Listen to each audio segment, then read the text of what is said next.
Hello बच्चों, तो आप सभी का स्वागत है हमारे और नर्सिंग एकेडमी के यूट्यूब प्लेटफॉर्म पे। तो मैं आदित्य पांडे इस वीडियो में पढ़ने वाले हैं admission and discharge. Hospital admission and discharge क्या होता है, इसके बारे में पूरा कंप्लीट डिटेल में पढ़ने वाले हैं हम लोग। तो हॉस्पिटल में किसी भी पेशेंट का जो एडमिशन प्रोसीजर होता है, पेशेंट को कैसे एडमिट करना है, पेशेंट को किस प्रोसीजर के थ्रू डिस्चार्ज करना है, कितने टाइप्स के एडमिशंस होते हैं, कितने टाइप्स के डिस्चार्ज होते हैं, ये सारी चीजें हम इस वीडियो में वन बाय वन डिटेल में डिस्कस करेंगे। तो सबसे पहले हम बात करते हैं जनरल वे में कि एडमिशन से क्या होता है। जब किसी भी पेशेंट को कोई प्रॉब्लम होती है, डायग्नोसिस होती है, तो पेशेंट हॉस्पिटल में विजिट करता है। ओपीडी में जो आउट पेशेंट डिपार्टमेंट होता है उसमें विजिट करता है, डॉक्टर को अपनी कंप्लेन बताता है।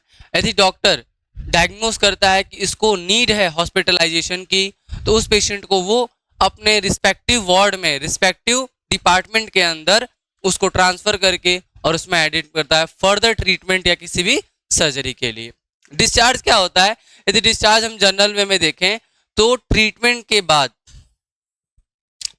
या पेशेंट को कोई प्रॉब्लम हो रही है, प्रॉब्लम अपने ट्रीटमेंट से क्या है, पेशेंट अपने प्रॉब्लम से क्या है, अनसेटिस्फाइड है, सेटिस्फाइड नहीं है, तो इस केस में पेशेंट क्या लेता है, हॉस्पिटल से जब छुट्टी लेता है, अपने वार्ड को, रिस्पेक्टिव वार्ड को छोड़ के किसी अदर हॉस्पिटल में या अपने होम पे जाता है, तो इस कंडीशन को हम क्या बोलते हैं, डिस्चार्ज बोलते हैं। तो आज हम इस वीडियो को पूरा डिटेल में डिस्कस करेंगे इस वीडियो में कि एडमिशन कितने टाइप्स के होते हैं, क्या क्या बातें हैं जिन्हें ध्यान रखनी पड़ती है एडमिशन में, क्या क्या वो प्रोसीजर्स हैं, स्टेप्स हैं फॉलो करने पड़ते हैं, कैसी हिस्ट्री लेनी पड़ती है, कैसा असेसमेंट करना होता है। ये सारी चीजें वन बाय वन हम डिस्कस करेंगे हॉस्पिटल एडमिशन एंड डिस्चार्ज के अंदर। ये नर्सिंग फाउंडेशन का जो हमारा फर्स्ट है, नर्सिंग फाउंडेशन, उसका सबसे इंपॉर्टेंट जो चैप्टर है एडमिशन एंड डिस्चार्ज है। इससे बहुत सारे क्वेश्चंस बनते हैं और ये सबसे इजी चैप्टर भी है, जिसमें एक सिर्फ हमें स्टेप्स को फॉलो करना होता है, कुछ बातें ध्यान रखनी होती हैं कि पेशेंट को कैसे एडमिशन देना है और पेशेंट का डिस्चार्ज रूटीन कैसे बनाना है। तो चलिए वीडियो को स्टार्ट करते हैं और देखते हैं सबसे पहले एडमिशन की डेफिनेशन, क्या एडमिशन होता क्या है। तो हम बात करते हैं यदि एडमिशन की, तो यहाँ पे आपको एडमिशन की डेफिनेशन देखने को मिल रही होगी। Admission of a client means allowing a client to stay in the hospital for observation। किसके लिए अलाउ करना किसी भी क्लाइंट को, किसके लिए, ऑब्जर्वेशन के लिए, इन्वेस्टिगेशन के लिए and treatment of the disease he or she is suffering from. जिस डिजीज से पेशेंट सफर कर रहा है उस डिजीज के ऑब्जर्वेशन के लिए, उस डिजीज के डायग्नोसिस के लिए, इन्वेस्टिगेशन के लिए और उस डिजीज के ट्रीटमेंट के लिए यदि हम पेशेंट को, उस क्लाइंट को अलाउ कर रहे हैं हॉस्पिटल में स्टे करने के लिए, तो इसी कंडीशन को हम क्या बोलते हैं, एडमिशन बोलते हैं। क्या बोलते हैं, एडमिशन प्रोसीजर बोलते हैं। क्लियर हुआ एडमिशन प्रोसीजर क्या होता है? किसी भी क्लाइंट को उसके डिजीज के observation, investigation, diagnosis and treatment के लिए जब हम उसको हॉस्पिटल में एंट्री देते हैं और उसको हम अलाउ करते हैं कि आप इस पे क्या कर सकते हैं, स्टे कर सकते हैं, तो इस कंडीशन में हम क्या बोलेंगे, उसको एडमिशन बोलते हैं। Admission is the entry of a patient into the hospital or ward for therapeutic and diagnostic purpose. जब कोई भी पेशेंट या कोई भी इंडिविजुअल हॉस्पिटल में एंटर करे, किस पर्पस के लिए, थेरेपेटिक और डायग्नोस्टिक पर्पस के लिए। किस पर्पस के लिए, थेरेपेटिक या डायग्नोस्टिक पर्पस के लिए, तो इस कंडीशन को हम क्या बोलते हैं, एडमिशन बोलते हैं। क्लियर हुआ? यहाँ पे आपका एडमिशन का जो प्रोसीजर, एडमिशन की डेफिनेशन है, यहाँ पे एकदम बेसिक वे में क्लियर हुई कि एडमिशन की डेफिनेशन क्या होती है। जब किसी भी क्लाइंट को हम उसके डिजीज के observation, investigation, diagnosis and treatment के लिए अलाउ करते हैं उसको स्टे करना, तो उसी कंडीशन को हम क्या बोलते हैं, एडमिशन बोलते हैं। क्लियर हुआ? आगे बढ़े।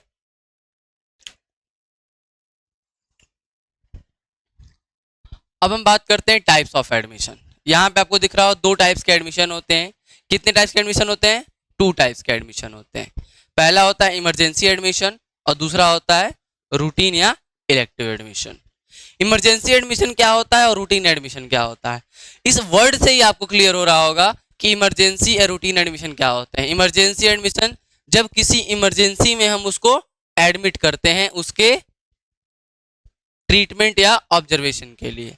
और रूटीन एडमिशन क्या होता है, जब हम पेशेंट को रूटीन चेकअप के लिए वो ओपीडी में दिखाए, उससे फिर उसका डायग्नोसिस हो, डायग्नोसिस के बाद इन्वेस्टिगेशन हो, इन्वेस्टिगेशन के बाद डायग्नोसिस कंफर्म हो, और उस डायग्नोसिस के बाद यदि हमें ट्रीटमेंट की नीड पड़ती है, उसको स्टे करने की नीड पड़ती है हॉस्पिटल में, तब हम क्या बोलते हैं, उस पेशेंट का एडमिशन करते हैं। क्या करते हैं, उस पेशेंट का एडमिशन करते हैं।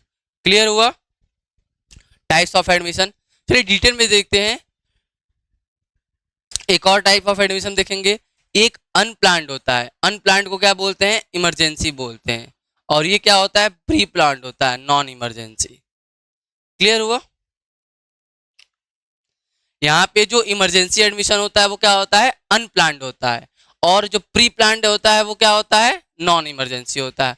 वही रूटीन को क्या बोलते हैं हम, प्री प्लान्ड बोलते हैं, और अनप्लान्ड को हम क्या बोलते हैं, इमरजेंसी बोलते हैं। क्लियर हुआ? Types of admission. Pre planned में पहले से ही प्लानिंग होती है, हम पेशेंट को सबसे पहले ओपीडी दिखाते हैं, ओपीडी के बाद हम इन्वेस्टिगेशन करते हैं। हम ओपीडी के बाद क्या करते हैं, पेशेंट को इन्वेस्टिगेट करते हैं। इन्वेस्टिगेशन के बाद क्या करते हैं, सबसे पहले ओपीडी दिखाएगा, इन्वेस्टिगेट करेगा, फिर क्या होगा, पेशेंट की डायग्नोसिस होगी, पेशेंट डायग्नोज होगा, एंड देन उसका ट्रीटमेंट स्टार्ट होगा। और ट्रीटमेंट के टाइम में हम उसको क्या करेंगे, यदि नीड लगेगी तो पेशेंट को हम नीड के अकॉर्डिंग एडमिशन करेंगे। ये हमारा प्री प्लान्ड के अंदर आ जाता है। किसके अंदर आ जाता है, प्री प्लान्ड या नॉन इमरजेंसी के अंदर। क्लियर हुआ? ये पहले ओपीडी विजिट करेंगे, कंसल्ट करेंगे फिजियोथेरेपिस्ट या सर्जन से, इन्वेस्टिगेशंस होंगे, ब्लड टेस्ट आ जाएंगे, एक्सरे आ जाएगा, एमआरआई आ जाएगा, कोई चेकअप आ जाएगा, उसके बाद डायग्नोसिस कंफर्म होगी, पेशेंट की एग्जैक्ट डायग्नोसिस क्या है, इन्वेस्टिगेशन के पहले क्या बनेगी, हमारी प्रोविजनल डायग्नोसिस बनेगी, उसके बाद ट्रीटमेंट करेंगे एंड देन एडमिट करेंगे पेशेंट को further observation, diagnosis and treatment के लिए। बट अनप्लान्ड में ऐसा नहीं होता है, इमरजेंसी में ऐसा कुछ नहीं होता है। इमरजेंसी में क्या होता है, पेशेंट तुरंत आया, उसको अचानक ही कोई सिम्टम्स डेवलप हो गया जिसके लिए वो अनटोलेबल है, अचानक चेस्ट पेन डेवलप हुआ, अचानक कोई एक्सीडेंट हो गया, तो पेशेंट के पास इतना टाइम नहीं रहता है कि पेशेंट आए, ओपीडी में दिखाए, इन्वेस्टिगेशन कराए, इतना उसके पास टाइम नहीं रहता है। उसके लाइफ की गारंटी नहीं रहती है, उसको बहुत शॉर्ट टाइम में हमको उसके लाइफ को सेव करना होता है। देन हम क्या करते हैं, इमरजेंसी रूटीन फॉलो करते हैं without any OPD consultation. Patient को जो सिम्टोमेटिक होता है, सिम्टोमेटिक ट्रीटमेंट प्रोवाइड करते हैं और उसकी लाइफ को क्या करते हैं, सेव करते हैं। एंड देन डायग्नोसिस कंफर्म होती है, उसके बाद फर्दर उसका रूटीन ट्रीटमेंट हम स्टार्ट करते हैं। क्लियर हुआ इतना? आगे बढ़ते हैं, डिटेल में देखते हैं। सबसे पहले देखते हैं इमरजेंसी एडमिशन क्या होता है। अभी हमने जर्नल में बात कर ली थी कि इमरजेंसी एडमिशन क्या होता है, अब देखते हैं इमरजेंसी एडमिशन होता है क्या है। Clients are admitted in acute condition requiring the immediate treatment. जब क्लाइंट क्या करे, एडमिट हो एक्यूट कंडीशन में। एक्यूट कंडीशन मतलब जानते हैं ना, अचानक कोई सडन कोई डेवलप हो। एक्यूट का मतलब क्या होता है, कोई रिसेंट में कोई सिम्टम्स डेवलप हुआ है, तो कोई कंडीशन डेवलप हुई है, एक्यूट है, जो बहुत ज्यादा डेंजरस है, रिक्वायरिंग अ इमीडिएट ट्रीटमेंट। उसको क्या चाहिए, तुरंत इमीडिएट ट्रीटमेंट चाहिए। तो हमने अभी बोला था ना कि जब क्या होगा, इमीडिएट ट्रीटमेंट की बात आएगी तो हम इमरजेंसी एडमिट करेंगे। क्या करेंगे, एडमिट करेंगे। एग्जाम्पल के लिए, patient with heart attack, poisoning और breathing difficulties, RTA, road traffic accident, ETC. In case में क्या होगा, जब पेशेंट तुरंत हॉस्पिटल आएगा, उसके पास इतनी टाइम नहीं रहेगी कि हम ओपीडी में विजिट कराएं, इन्वेस्टिगेशंस कराएं एंड उसका हिस्ट्री कलेक्शन करें, उसके फिजिकल एग्जामिनेशंस को करें। तो इन सब को अवॉइड करके हम डायरेक्ट पेशेंट को क्या करते हैं, एडमिट करते हैं। और पेशेंट को एडमिट करने के बाद डायरेक्ट उसका हम ट्रीटमेंट स्टार्ट कर देते हैं सिम्टोमेटिक के अकॉर्डिंग, और बाद में हम उसका इन्वेस्टिगेशंस कराते हैं, जो कुछ नेसेसरी इन्वेस्टिगेशंस होते हैं, डायग्नोसिस कंफर्म करते हैं, और अभी हम किस बेस पे ट्रीटमेंट प्रोवाइड करते हैं, प्रोविजनल डायग्नोसिस के बेस पे हम क्या करते हैं, ट्रीटमेंट प्रोवाइड करते हैं। क्लियर हुआ? इमरजेंसी इमरजेंसी एडमिशन क्लियर हुआ? The patient should be admitted in a casualty or emergency department to the save the life of the patient. मैंने बताया कि इसमें पेशेंट के पास इतना टाइम नहीं होता है कि हम उसको हिस्ट्री कलेक्शन करें, उसका फिजिकल एग्जामिनेशन करें, head to toe physical examination करें। तो इन सब चीज़ों को, उसके लाइफ को सेव करने के लिए हम उसका इमरजेंसी डिपार्टमेंट में एडमिशन कराते हैं और ट्रीटमेंट तुरंत इमीडिएट स्टार्ट कराते हैं। चाहे तो आप एक बार स्क्रीनशॉट ले सकते हैं इमरजेंसी एडमिशन का। अब हम बात करते हैं किसके बारे में, रूटीन एडमिशन के बारे में, ठीक है, जिसको इलेक्टिव एडमिशन भी बोलते हैं। क्या बोलते हैं उसको? इलेक्टिव एडमिशन भी बोलते हैं। तो यहाँ पे रूटीन या इलेक्टिव एडमिशन दिया हुआ है। The client are admitted for investigation and planned treatment and surgeries. Client कैसे होगा? एडमिट होगा इन्वेस्टिगेशन के लिए और प्लान्ड ट्रीटमेंट एंड सर्जरी के लिए। हमने बताया सबसे पहले पेशेंट क्या होगा, किसी भी ओपीडी में जाएगा और वहां पे सबसे पहले हॉस्पिटल आया, और हॉस्पिटल के एक डिपार्टमेंट्स होते हैं जिनको हम क्या बोलते हैं, आउट पेशेंट डिपार्टमेंट। ठीक,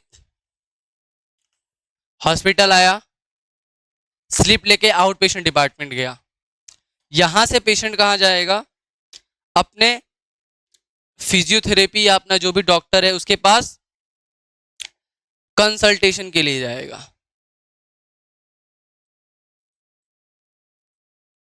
कंसल्टेशन, डॉक्टर से कंसल्ट करने के बाद डॉक्टर उसको सबसे पहले दो चीजें, एक इन्वेस्टिगेशंस करेगा उसका,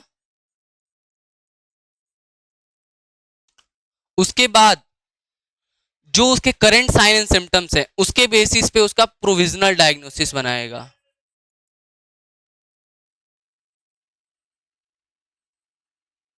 जब तक इस इन्वेस्टिगेशंस की रिपोर्ट नहीं आती है तब तक क्या करेगा, वो प्रोविजनल डायग्नोसिस बनाएगा। अब इस रिपोर्ट के आने के बाद डॉक्टर क्या करेगा, फाइनल डायग्नोसिस देगा। क्या करेगा, फाइनल डायग्नोसिस देगा, और फाइनल डायग्नोसिस के बाद वो ट्रीटमेंट प्लान करेगा और सर्जरीज प्लान करेगा।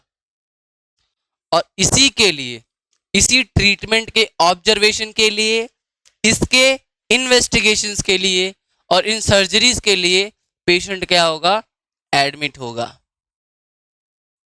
Patient admitted in hospital. Clear हुआ? सबसे पहले आउट पेशेंट डिपार्टमेंट कंसल्टेशन करेगा डॉक्टर से, investigation and provisional diagnosis, final diagnosis, फिर ट्रीटमेंट एंड सर्जरी प्लान होंगे और पेशेंट एडमिट होगा इन सारी चीजों के लिए। तो रूटीन और इलेक्टिव एडमिशन यही होता है। इसमें हम क्लाइंट को एडमिट करते हैं उनके इन्वेस्टिगेशंस के लिए, और क्या करते हैं हम,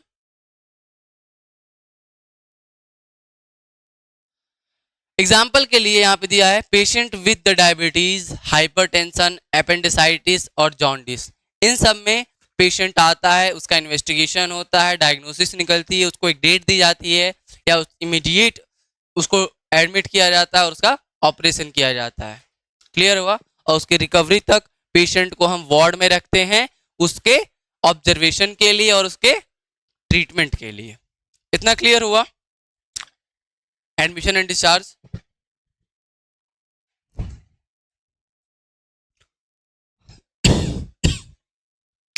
अब हम बात करते हैं पर्पस।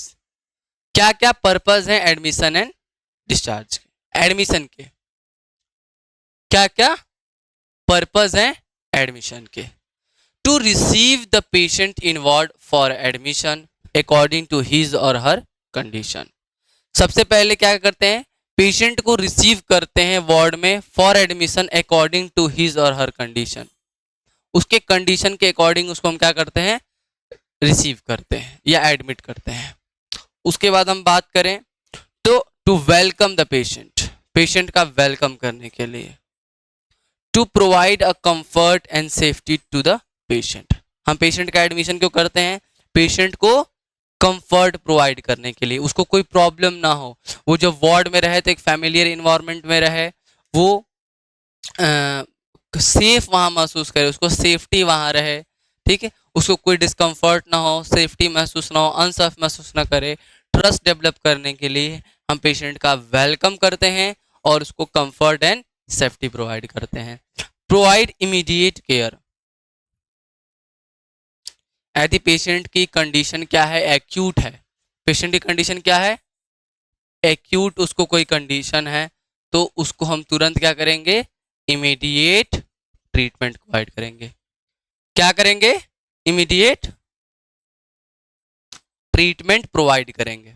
क्लियर हुआ, हम क्या करेंगे, तुरंत इमीडिएट हम ट्रीटमेंट उसको प्रोवाइड करेंगे। और उसके बाद to be ready for any emergency, और हम रेडी रहेंगे कि पेशेंट के साथ कोई भी इमरजेंसी होती है तो हम उसको हैंडल कर लें। इतना क्लियर हुआ कि हम किसी भी इमरजेंसी के लिए क्या रहेंगे, वहां पे खड़े रहेंगे। क्लियर हुआ। अब बात करते हैं to assist the patient in adjusting to the hospital environment, patient को असिस्ट करेंगे कि जो हॉस्पिटल का इन्वायरमेंट है, जो फैमिलियर इन्वायरमेंट है, उससे क्या करे, एडजस्ट कर पाए अपने आप को, उसके हिसाब से वो अपने आप को क्या कर पाए, एडजस्ट कर पाए। तो पेशेंट को हम क्या करेंगे, असिस्ट करेंगे कि वो एडजस्ट कर पाए। क्लियर हुआ, यहाँ पे हम पेशेंट को क्या करेंगे, असिस्ट करेंगे कि वो एडजस्ट हो पाए।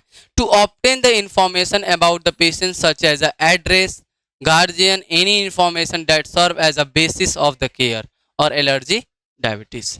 ठीक है, हम पेशेंट की क्या करेंगे, हिस्ट्री कलेक्ट करेंगे।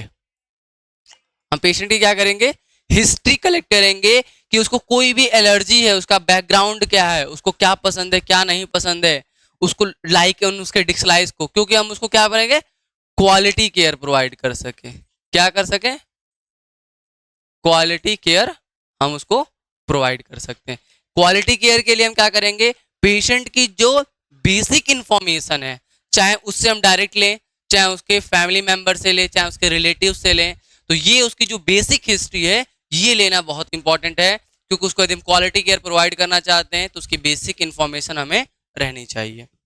उसके बाद to establish a nurse patient relationship, जिसको हम क्या बोलते हैं, एनपीआर बोलते हैं।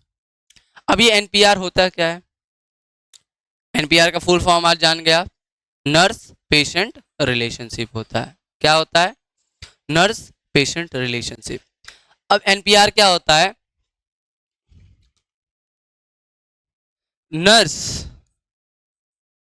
किसके, नर्स और जो पेशेंट है,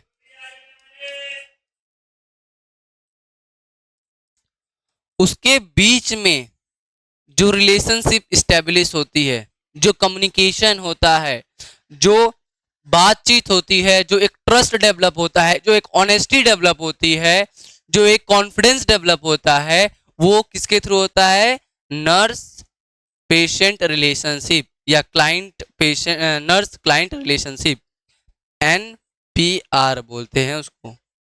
क्या बोलते हैं, एनपीआर बोलते हैं।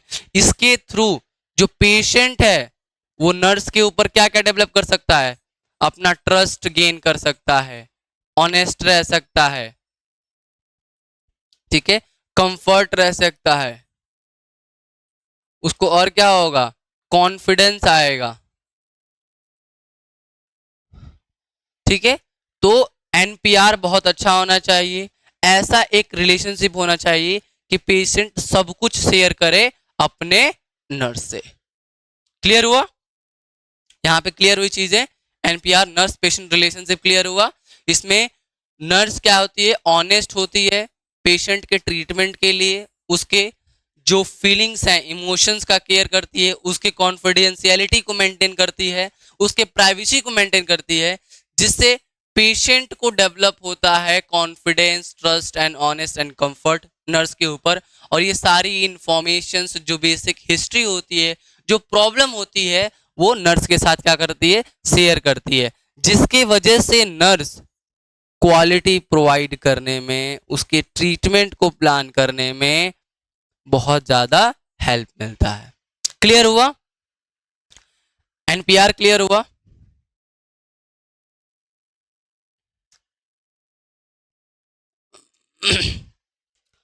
तो ये हमारे पर्पस थे एडमिशन के। एनपीआर आई होप क्लियर हुआ होगा। क्लाइंट इमोशनल रिएक्शंस, क्लाइंट के इमोशनल रिएक्शंस क्या क्या होते हैं? क्लियर? क्लाइंट के इमोशनल रिएक्शंस क्या क्या होते हैं? एंजाइटी होती है, फियर होता है, डेनियल होता है, इमोशनल अपसेट होता है, एंगर होता है, एंजाइटी होता है। जब क्लाइंट का हम एडमिशन करते हैं, क्या करते हैं? जब भी हम क्लाइंट का एडमिशन करते हैं तो क्लाइंट एनॉक्सियस रहता है, उसके अंदर बहुत ज़्यादा क्यूरियोसिटी रहती है, एंजाइटी रहती है, उसके अंदर डर रहता है उसके अंदर। जब पेशेंट का कोई सर्जिकल ट्रीटमेंट प्लान होता है, सर्जरी प्लान होती है, तो पेशेंट क्या रहता है? बहुत ज़्यादा घबराया रहता है, डर रहा रहता है, वो चीज़ों को इनकार करता है, ट्रीटमेंट को क्या करता है? वो डिनाई करता है। डेनियल्स क्या करता है? डिनाई करता है ट्रीटमेंट को। उसके बाद इमोशनली अपसेट हो जाता है पेशेंट, एंगर हो जाता है उसको, कभी कभी सैडनेस होती है। तो ये फीलिंग्स होती हैं एक पेशेंट की, किसी भी क्लाइंट की क्या होती है? ये इमोशनल फीलिंग होती है।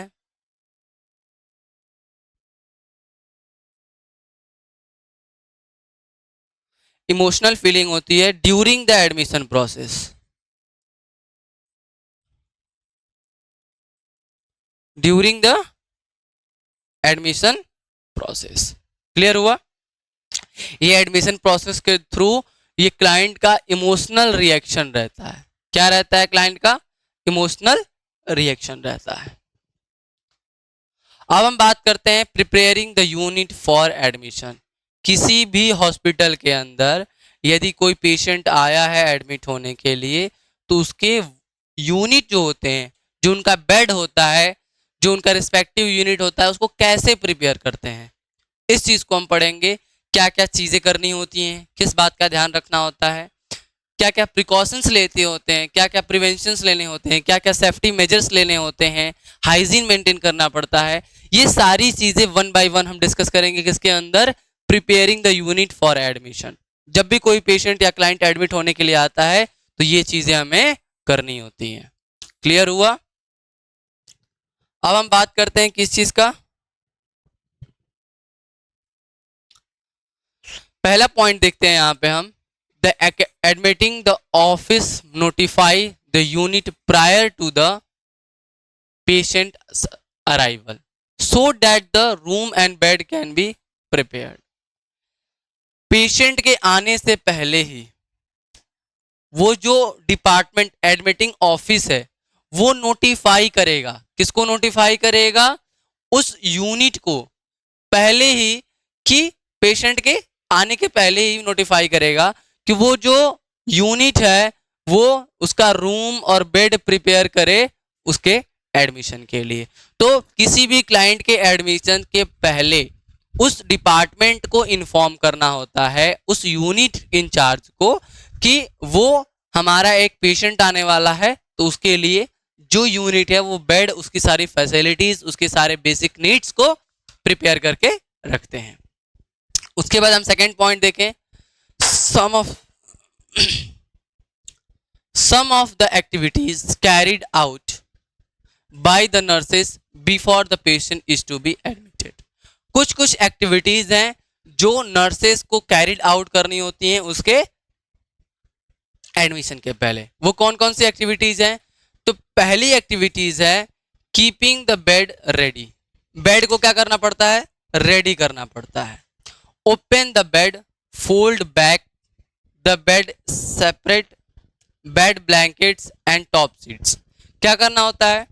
ओपन करेगा बेड को, फोल्ड करेगा बैग्स को, बेड स्प्रेड करेगा, टॉप ब्लैंकेट्स को बिछाएगा, ठीक है, टॉप सीट्स को वहां पे स्प्रेड करेगा, and cover the bed with the full length Macintosh and 2 bath towel in order to protect from soiling. ये एक बेडिंग प्रोसेस होता है कि कैसे हम बेडिंग करते हैं.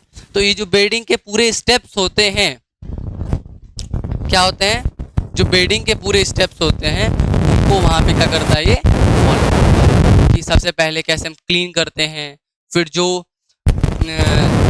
डर्टी बेडशीट्स होते हैं, जो बेड्स होते हैं, यूज बेड्स होते हैं, उनको हम डिस्कार्ड करते हैं, नया प्रिपेयर करते हैं यूनिट उनके लिए.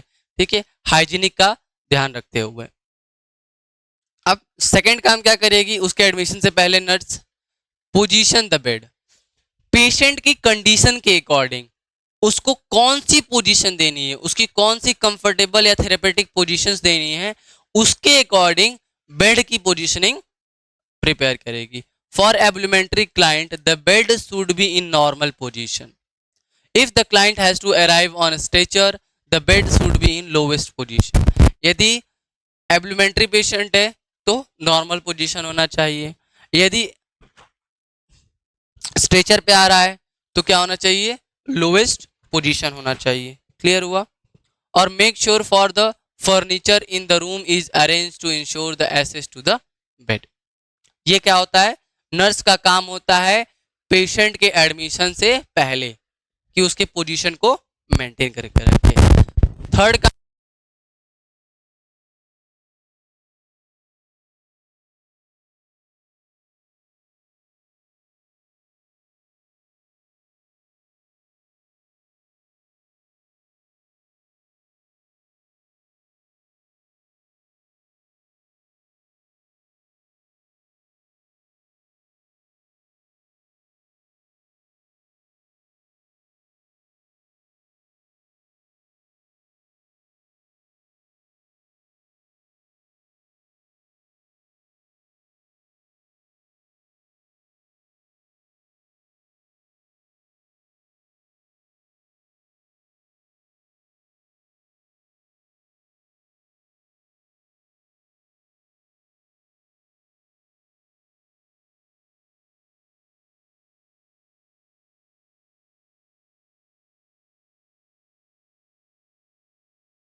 ये आर्टिकल क्लियर है? यहाँ पे ये आर्टिकल्स आपको पूरा क्लियर है? कोई दिक्कत? हॉट वाटर बैग क्यों रखेंगे? कोल्ड वेदर में रखेंगे। आर्टिकल्स इक्विपमेंट डेली रखेंगे, डेली नीड्स का, जैसे वाइटल साइन ट्रे हो गया और हॉस्पिटल क्लॉथ हो गया। To ready give to the care of the patient to him save energy and nurses. ठीक है, एनी अदर इक्विपमेंट कैसे रखेंगे, जैसे कि ऑक्सीजन सक्शन हो गया, ये मॉनिटरिंग इक्विपमेंट हो गया, to meet the emergency in life saving situations. Clear हुआ? कोई प्रॉब्लम? उसके बाद हमने क्या देखा था, यहाँ पे हॉट वाटर बैग देखा था। ये हमारे किस कंडीशन में यूज होता है? हमारा कोल्ड वेदर में। जो कोल्ड कंडीशन होती है, कोल्ड वेदर होता है, उसमें ये यूज होता है। क्लियर हुआ? उसके बाद हमने देखा था ये होता है मैकेन्टॉस। क्या होता है ये? मैकेन्टॉस होता है। इसका यूज क्यों करते हैं? जो हमारा पेशेंट का बेड होता है उसको एक्सक्रीटा और ब्लड से वेट होने से प्रिवेंट करने के लिए करते हैं। क्लियर हुआ? उसके बाद ये हमारा इमरजेंसी कंडीशन में यूज होता है। उसके बाद ये आप यूनिट जो है उसको प्रिपेयर आप देख सकते हैं एक बार। ये जो यूनिट प्रिपेयर हुआ है इसमें आप ये देख सकते हैं कि ये बेड है, नॉर्मल पोजीशन में है। ये है आपका टॉप सीट, इसके अंदर है मैकेन्टॉस, उसके अंदर है बॉटम सीट, वो आपका पिलो दिख रहा है। यहाँ पे उसके ब्लैंकेट्स को रखा गया है, उसके टॉप सीट्स को रखा गया है। यहाँ कर्टन्स रेडे हैं, विंडो रेजी है, आपका यहाँ आईवी स्टैंड लगा हुआ है, ये आपको दिख रहा है। ठीक है, बेड साइड टेबल है, सारी चीज़ें ये आपको यहाँ पे बेड साइड टेबल प्रिपेयर कर मिल रही है, यहाँ पे भी है, यहाँ पे भी है। तो ये हम ऐसे किसी भी यूनिट को क्या करते हैं? प्रिपेयर करते हैं। क्लियर हुआ?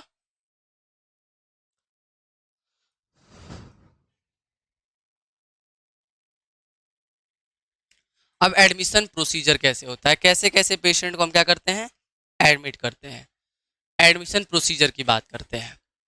तो स्टेप्स हो गए, रेशनले हो गए, साइंटिफिक प्रिंसिपल हो गया और नर्सिंग प्रिंसिपल हो गया। ये सारी चीजें हम हर एक स्टेप्स के अंदर देखेंगे किसमें? एडमिशन प्रोसीजर के बारे में। अभी तक हमने क्या पढ़ा है? एडमिशन क्या होता है, एडमिशन के टाइप्स कितने होते हैं, वो क्या क्या रिस्पॉन्सिबिलिटीज होती हैं कि जो before the prior admission of the client उसे करनी होती हैं। उसके बाद हमने देखा कि क्या क्या आर्टिकल्स रेडी करने होते हैं एडमिशन के टाइम। अब हमने देखने जा रहे हैं कि वो स्टेप्स क्या होते हैं, किस प्रोसेस के थ्रू पेशेंट एडमिट होता है। तो सबसे पहले हम देखते हैं step number, prepare the room, arrange the all item in a place and adjust the height of the bed. Prepare करेंगे रूम को, उसके बेड को प्रिपेयर करेंगे, ऑल आर्टिकल से आइटम को प्लेस करेंगे अपने प्लेस पे और हाइट के बेड को मेंटेन करेंगे। क्यों करेंगे? To feel the safe and secure and easy transfer from stretcher to the bed. Scientific reason क्या है? To relieve fear and anxiety and encourage the adjustment. Comfort and safety के लिए करते हैं, नर्सिंग प्रिंसिपल आ जाता है। Check the patient identification and greet him और हिर रिलेटिव इंट्रोड्यूसिंग योरसेल्फ। सबसे पहले हम क्लाइंट के आइडेंटिफिकेशंस को चेक करेंगे, जो उसकी डेमोग्राफिक डाटा है, जो उसकी यूएचआईडी नंबर है, उसका नाम है, उसका फादर नेम है, उसकी जो डायग्नोसिस है, उसकी एज है, उसको हम चेक करेंगे और उसको ग्रीट करेंगे, उसके रिलेटिव को ग्रीट करेंगे, अपने आप को इंट्रोड्यूस करेंगे पोलाइट वे में और उसका वेलकम करेंगे। To help to feel the at ease, to encourage the adjustment, ये साइंटिफिक प्रिंसिपल हो गया। और नर्सिंग प्रिंसिपल में कंफर्ट एंड इंडिविजुअलिटी प्रोवाइड करने के लिए हो गया। अब हम बात करते हैं नेक्स्ट स्टेप की। तो observe the client vital sign and symptom for the laboratory test if required.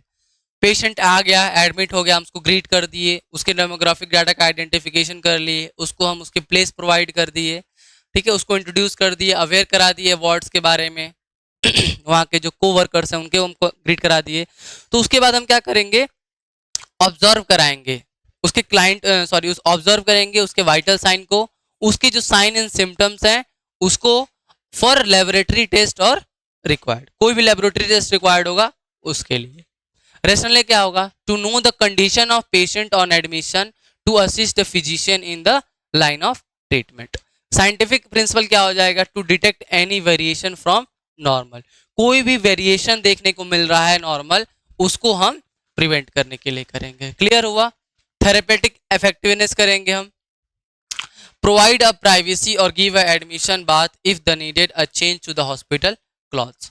उसको हम क्या करेंगे, पेशेंट को हम क्या करेंगे कि हम प्राइवेसी प्रोवाइड करेंगे, उसको हम क्लॉथ को चेंज करने के लिए बोलेंगे यदि जरूरत है तो। टू रिलैक्स और make the patient comfortable to make the important observation, to help in the relaxation of the patient and comfort and therapeutic effectiveness.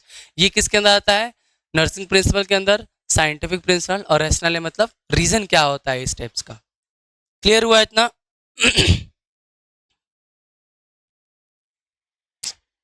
अब हम बात करते हैं नेक्स्ट स्टेप की। तो explain the use of bathroom, other equipment in the room और ward, place call bell और locker in easy reach of the patient, explain the medical meal timing and visiting the hours to client and relatives. ये सारी चीजें हम उसे explain करेंगे।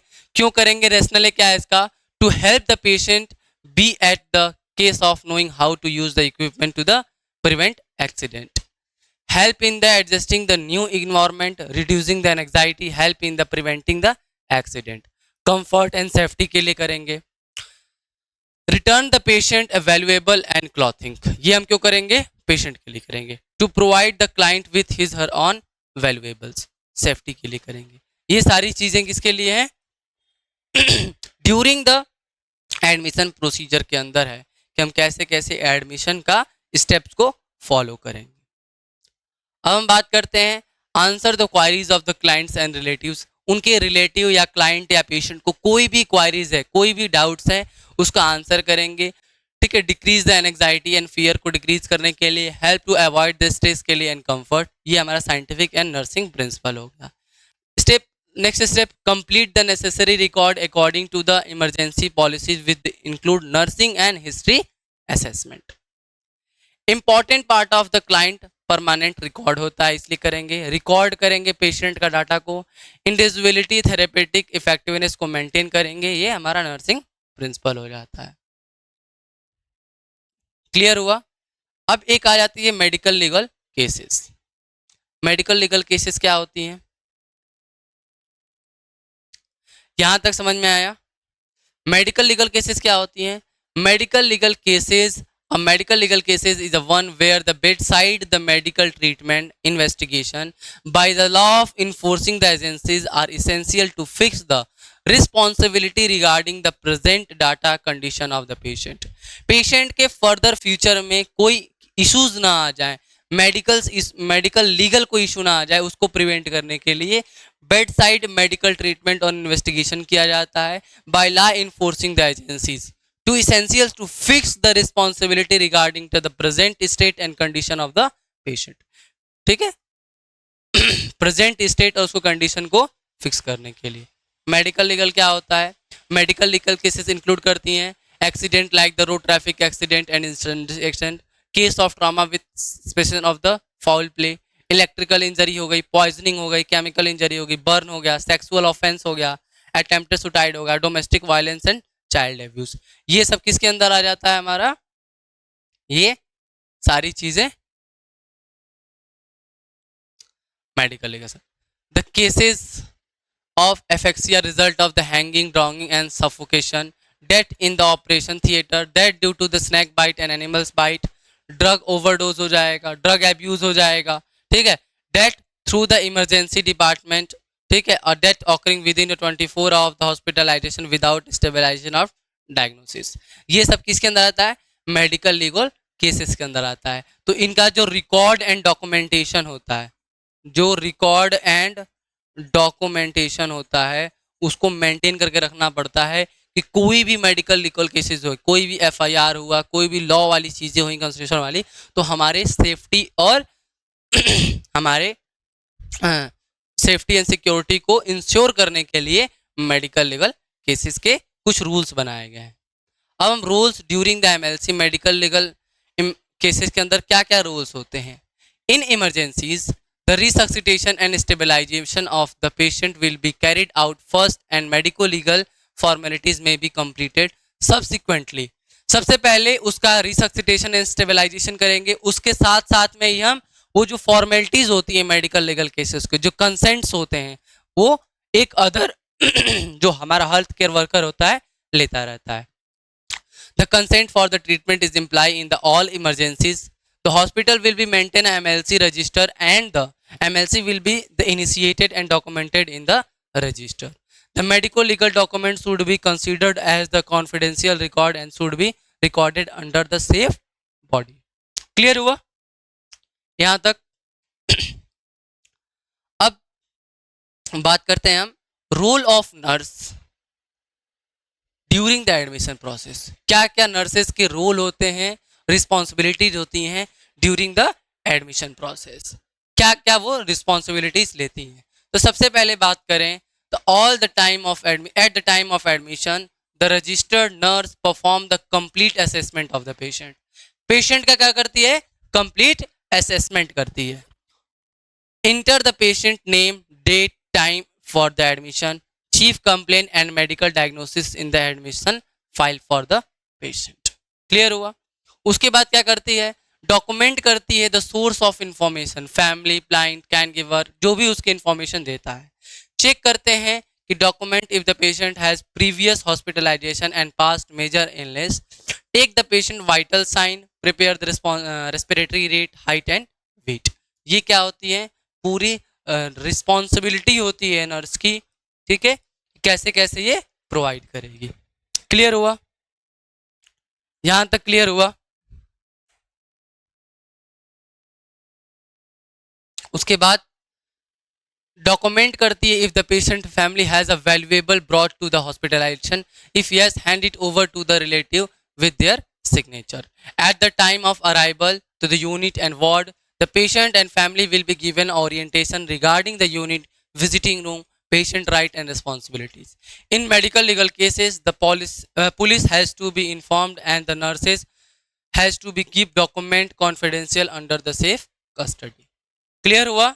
ये सारी रिस्पॉन्सिबिलिटीज होती हैं, रूल्स होते हैं नर्स का ड्यूरिंग द एडमिशन प्रोसेस. तो ये हमारा पूरा प्रोसेस था एडमिशन एंड पेशेंट का एडमिशन का. अब क्लियर हुआ? समझ में आया टाइप्स ऑफ एडमिशन कितने होते हैं, क्या क्या प्रिपेयर करना होता है एडमिशन के पहले, जो पेशेंट होता है उसके अराइवल के पहले क्या क्या आर्टिकल्स प्रिपेयर करने होते हैं, और प्रोसीजर क्या होता है, मेडिकल लीगल केसेस क्या होती हैं, और रोल्स एंड रिस्पॉन्सिबिलिटीज क्या होती हैं during the admission process and medical legal cases में. आई होप आपको ये वीडियो क्लियर हुई होगी, समझ में आई होगी. एक एक चीज हमने डिटेल में बात की, पॉइंट जो टू द पॉइंट हमने बात की, आपको इजी वे में समझ में आया होगा. तो चलिए मिलते हैं नेक्स्ट वीडियो में, तब तक के लिए धन्यवाद. और हमारे चैनल को देखते रहिए, वीडियो को लाइक करिए, कमेंट करिए एंड शेयर करिए. धन्यवाद.